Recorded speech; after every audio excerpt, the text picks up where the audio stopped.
Bonjour à tous, c'est Chloé de Filmanic, j'espère que vous avez passé un bel été. Je vous retrouve aujourd'hui dans un format qui sera un petit peu particulier parce que j'aimerais vraiment prendre le temps de vous parler de notre actualité de mining. Donc aujourd'hui, je vais faire un focus uniquement sur tout ce qui est Proof of Work. Allez, installez-vous confortablement, c'est parti. Cryptalk, c'est le podcast dédié à la crypto. Alors chaque vendredi, où que vous soyez, embarquez-nous avec vous. Comme vous le savez très certainement, nous vendons des machines de minage avec des solutions clés en main. C'est-à-dire que vous achetez une machine sur notre plateforme, nous vous proposons plusieurs sites d'exploitation à l'international tels que le Canada, l'Islande, la Russie et très bientôt les États-Unis. Et nous gérons tout de A à Z, à savoir l'expédition, la maintenance, le monitoring, la redistribution de vos jetons chaque début de mois sur vos balances, vos rapports de production, bref, une solution vraiment clé en main. Pour vous remettre un petit peu le contexte, en juin dernier, nous avons eu des soucis sur 2 sites d'exploitation. La Sibérie pour des raisons que vous connaissez tous avec le conflit, et le Canada parce que notre partenaire historique a décidé de dénoncer notre contrat suite à des soucis de régulation de leur côté.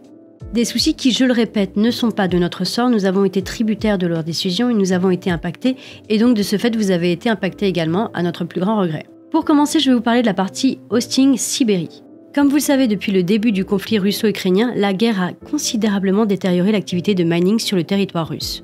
La Banque centrale russe est devenue très hostile à l'activité de minage de crypto-monnaies pour les fermes privées, et nous faisions partie d'une ferme privée.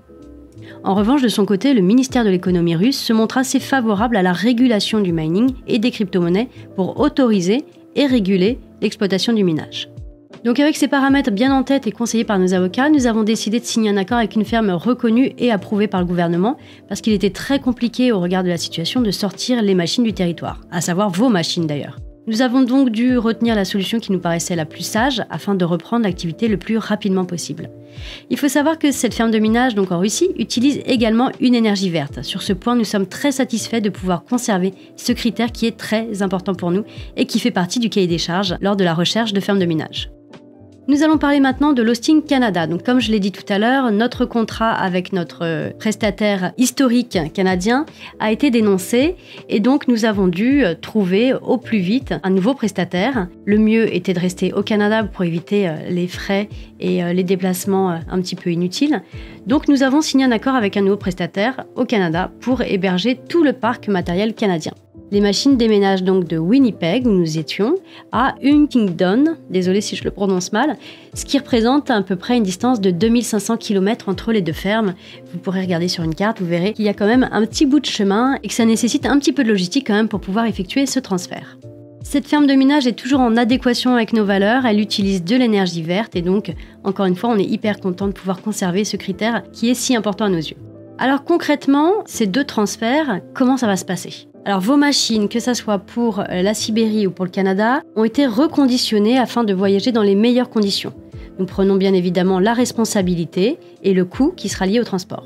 Une fois sur place, l'ensemble du parc machine sera vérifié avant d'être installé. Ça, c'est une procédure qui est standard lors de l'arrivée de matériel dans n'importe quelle ferme de minage. Par la suite, vos machines seront rebranchées et visibles sur vos espaces. Et ça sera à partir du 1er octobre 2022. Notez que l'affichage des hash rates peut mettre 24 heures pour s'afficher sur vos tableaux de bord. Donc ne prenez pas peur si dès le 1er octobre, vous ne voyez pas tout de suite votre courbe dans le positif. En ce qui concerne la tarification, elle n'a pas pu être maintenue sur les 2 sites d'exploitation. En ce qui concerne le Canada, en effet, vous n'êtes pas sans savoir que les coûts énergétiques augmentent. Cette situation, elle est globale, elle touche à tous les secteurs. Donc le nouveau tarif appliqué pour le Canada sera de 0,08 le kilowattheure et ce tarif sera en vigueur à compter de la reprise de l'activité de mining de vos machines. En ce qui concerne du coup la Sibérie, donc maintenant la Russie, le nouveau tarif appliqué sera donc de 0,078 le kilowattheure et pareil, ça sera en vigueur dès la reprise de l'activité.